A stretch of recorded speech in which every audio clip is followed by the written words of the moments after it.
সোনার সংসারে সব বন্ধুদের স্বাগত। আজকে আমি চিকেনটাকে একটু অন্যরকম ভাবে রান্না করে দেখাবো।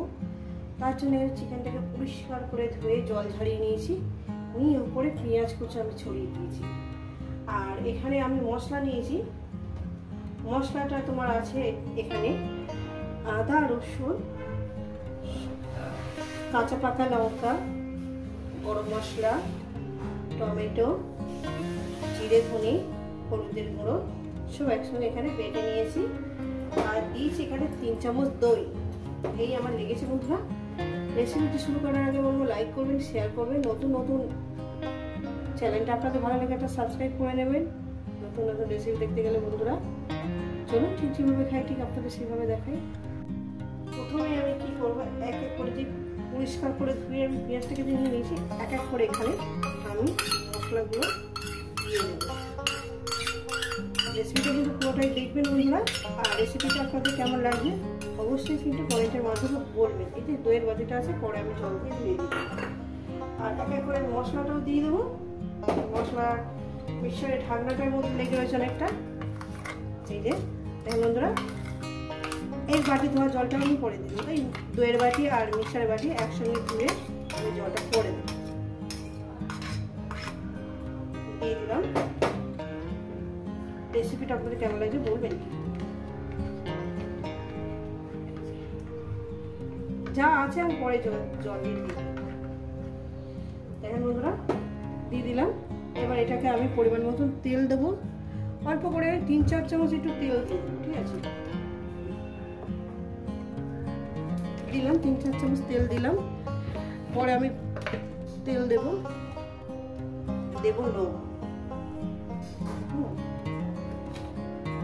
লবণটা দিয়ে দিলাম। এবার লবণ এইটাকে আমি ভালো করে চটকে চটকে মেখে দেবো। চটকে মানে আমি চটকাবো না, চটকাবে আমার ভগবান দাস, ওকে দিয়ে চটকাবো যেহেতু ছাড় আছে। মাংসটাকে আমি ম্যারিনেট করে নিয়েছি। দেখেন বন্ধুরা, দেখতে কত সুন্দর লাগছে না? দেখুন, মিনিমাম 15 মিনিট রাখবো, 15-20 মিনিট। তো বন্ধুরা আমি ফিরছি প্রায় 20 মিনিট পর। চলুন বন্ধুরা রান্নাটা শুরু করে যাই। তো বন্ধুরা আমি গ্যাস ধরিয়ে দিয়েছি, কড়া আমি বসিয়ে দিয়েছি। কড়া আমার গরম হবে। দিয়ে দেবো পরিমাণ মতন তেল। দিয়ে দিয়েছি পরিমাণ মতন তেলটা আমার গরম হবে। তেলটা আমার গরম হয়ে গেছে।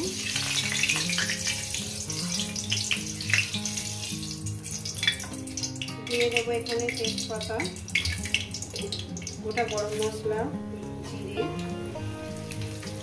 কয়েক সেকেন্ড ভেজে দেব। ভাজা হয়ে গেছে বন্ধুরা।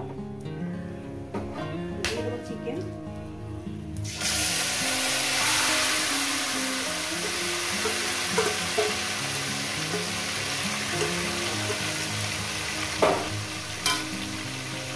মিক্সারের বাটিটা আছে, ধুয়ে জল নিয়েছি, এটা গামলি বইতে ফেলে দিলাম।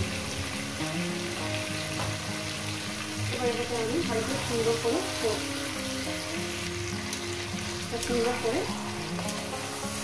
গ্যাস হাইতে রেখে, গ্যাস কিন্তু আপনারা হাইতে রাখবেন। যত সুন্দর করে কষবেন ততটাই টেস্টি হবে। গ্যাস কিন্তু হাইতে রাখবেন, যত সুন্দর করে করবেন। রেসিপিটা কিন্তু পুরোটাই দেখবেন, কিন্তু রেসিপিটা একটু বাদ দেবেন না। কখন কি দিচ্ছি না দিচ্ছি কিছু বুঝতে পারবেন না।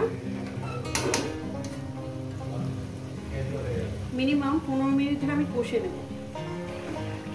তো বন্ধুরা দেখতে পাচ্ছেন আমি কিভাবে রান্নাটা করছি।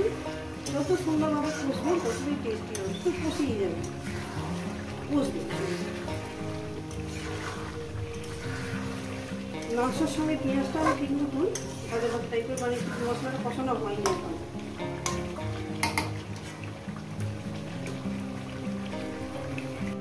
তো বন্ধুরা দেখুন বন্ধুরা, মিনিমাম আমি 30 থেকে 35 মিনিট ধরে কষিয়ে নিয়েছি। আরও আমি 5 মিনিট ধরে কষবো মিডিয়াম গ্যাসে। প্রথমে আমি 15 মিনিট হাই গ্যাসে কষিয়ে নিয়েছি, তারপর আমি মিডিয়াম গ্যাসে কষছি। আরও 5 মিনিট কষিয়ে নেব, তারপর আমি অল্পটুকু জল দেব। তো বন্ধুরা দেখুন, ভেবেছিলাম একটু অল্প করে জল দেবো, ভাবছি জল দেবো না। আমার চিকেনটা সিদ্ধ হয়ে গেছে, রান্নাটা আমার কমপ্লিট হয়ে গেছে। রেসিপিটা আপনাদের ভালো লাগলে অবশ্যই কমেন্ট করবেন, লাইক করবেন, কমেন্ট করবেন। চ্যানেলটা আপনাদের ভালো লেগে গেলে একটা সাবস্ক্রাইব করে নেবেন। ঠিক যেভাবে খাই আর কি সেইভাবে দেখিয়েছি। আবার নতুন কোনো রেসিপির সঙ্গে দেখা হচ্ছে। সবাইকে বলবো সুস্থ থাকবেন, ভালো থাকবেন আর আমার নিত্য নতুন ভিডিও দেখবেন।